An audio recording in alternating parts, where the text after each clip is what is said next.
Alright, magandang araw po sa ating lahat. Tayo pong muli ay mag-change oil ng e-bike, NWOW 3 Wheels e-bike. Tulad po nung nakaraang video, dalawang tornilyo po ulit ang ating babaklasin.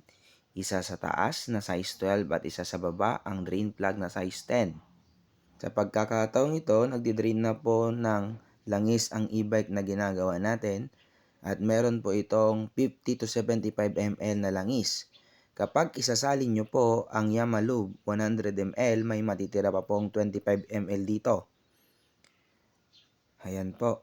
Ito pong langis na ito ay simula nang nabili 2 years ago, hindi pa po nag-change oil kaya sobrang itim.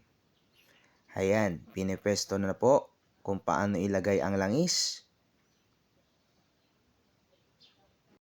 Dahil sa mahirap na paglalagay ng langis di tulad ng 4 wheels e-bike, napagdesisyonan naming baklasin na ang nasa likod nito at dito na ibuhos yung langis. Okay, sa pagbabaklas ng likod nito, isinabay na rin namin ang pagpupunas ng mga parte nito na hindi naaabot ng punas kapag ito ay pinupunasan namin. Okay, hayan na po, sinasalin na namin ang langis ng dahan-dahan. Sa mga gustong mag-DIY din po, pwede kayong mag-message sa akin kung may mga katanungan kayo. Hanggang dito na lang po. Maraming salamat sa panonood. God bless you all.